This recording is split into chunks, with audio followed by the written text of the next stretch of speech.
Good morning friends, आप सभी का हमारे चैनल एके ट्यूटोरियल्स में स्वागत है। अब जो हम टॉपिक डिस्कस करने जा रहे हैं इसका नाम है हेमू विक्रमादित्य। हेमू विक्रमादित्य के बारे में हम लोग वर्णन करेंगे, डिस्कस करेंगे, चर्चा करेंगे। पानीपत के द्वितीय युद्ध का अत्यधिक राजनीतिक महत्व है। पानीपत की लड़ाई सबने सुना होगा, तो उसका जो द्वितीय युद्ध था उसका अत्यधिक राजनीतिक महत्व है, क्योंकि इसी युद्ध में सफलता प्राप्त करने के पश्चात अकबर वास्तविक अर्थों में भारत का शासक बन गया। क्योंकि इसी युद्ध में जब सफलता प्राप्त कर लिया अकबर, तो वो भारत का क्या बना था? शासक बना था। इस युद्ध में अकबर का सामना हेमू शाह से हुआ था, जो इतिहास में हेमू के नाम से प्रख्यात है। इस युद्ध में अकबर का जो सामना किससे हुआ था? हेमू शाह से हुआ था, जो इतिहास में हेमू के नाम से क्या था? प्रख्यात था। हेमू के पिता का नाम पूरनमल था और तथा वह मेवात का निवासी था। हेमू के पिता का क्या नाम था? पूरनमल, और वो कहाँ के निवासी थे? मेवात के निवासी थे। हेमू के पिता तथा शेरशाह सूरी के घनिष्ठ संबंध। हेमू के जो पिता थे पूरनमल और शेरशाह सूरी के बीच बहुत अधिक क्या था? मित्रता था, घनिष्ठ संबंध थे। रिलेशन जो था बहुत प्रगाढ़ थी, एकदम घनिष्ठ संबंध थे। विद्वानों का मानना है कि उसका जन्म 1500 ईस्वी में अलवर के समीप माछेड़ी नामक स्थान पर हुआ था। विद्वानों का ऐसा मानना है कि हेमू का जो जन्म था वो 1500 ईस्वी में हुआ था। अलवर राजस्थान में अभी है, अलवर के समीप माछेड़ी नामक स्थान पर हुआ था। हेमू अत्यंत योग्य व्यक्ति था तथा उसकी योग्यता तत्कालीन अफगान शासक इस्लाम शाह से छिपी न रह सकी। हेमू जो था उसका जन्म 1500 ईस्वी में अलवर के समीप माछेड़ी नामक जगह पर हुआ था, और हेमू जो था अत्यंत योग्य व्यक्ति था, और उसकी योग्यता जो है उस समय वहाँ अफगान का जो शासक थे इस्लाम शाह, उससे हेमू की योग्यता छिपी नहीं रही। कहते हैं ना कि पूत जो है तेज जो होते हैं, सपूत के पाँव जो है वो पालने में ही दिख जाते हैं। उसी प्रकार से जो है हेमू का जो योग्यता था वो अफगान शासक से छिपा नहीं रहा। हेमू इतना योग्य था कि उसकी योग्यता अफगान शासक को दिख गई, इस्लाम शाह को। अतः अपनी व्यापारिक बुद्धि व असाधारण प्रशासनिक योग्यता के कारण हेमू का जो बुद्धि था काफ़ी व्यापारिक बुद्धि था, व्यापार करने में बहुत आगे था, तेज था, और असाधारण प्रशासनिक योग्यता, प्रशासन संभालने में भी उसके पास बहुत अच्छा योग्यता था। उसके कारण वह इस्लाम शाह के समय शाही रसद का संग्रह करता नियुक्त कर दिया गया। इस्लाम शाह के समय उनको एकदम संग्रह करता बना दिया, पोस्ट दे दिया इस्लाम शाह ने।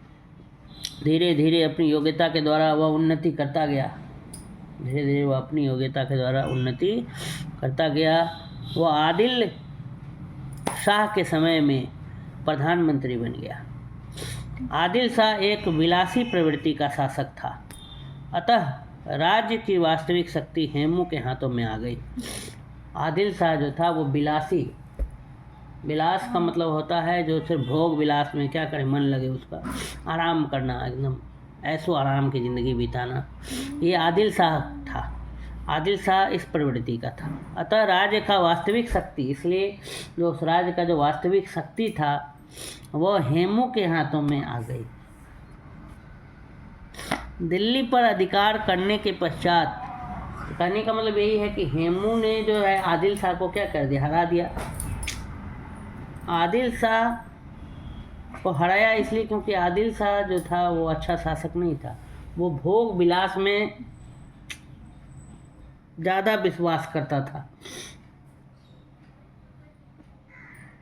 दिल्ली पर अधिकार करने के पश्चात हेमू को संभवतः अपनी शक्ति का आभास हुआ, अतः उसने दिल्ली में अपना राज्याभिषेक किया। दिल्ली पर जब अधिकार कर लिया तब हेमू को लगा कि नहीं, हमारे पास भी बहुत शक्ति है। उसका अपनी शक्ति का आभास हुआ और उसने दिल्ली में अपना राज्याभिषेक किया।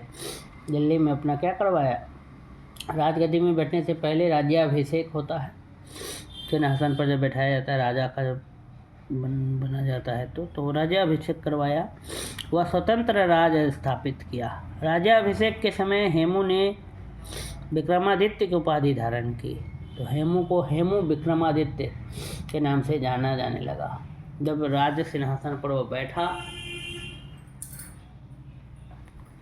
तो फिर राज्याभिषेक के समय हेमू ने विक्रमादित्य की उपाधि क्या की, धारण की। दिल्ली पर हेमू द्वारा विजय व उसके राज्याभिषेक की सूचना जब अकबर और बैरम खां को मिली तो उन्होंने हेमू से संघर्ष की योजना बनाई। दिल्ली पर हेमू द्वारा विजय व उनके राज्याभिषेक की सूचना जब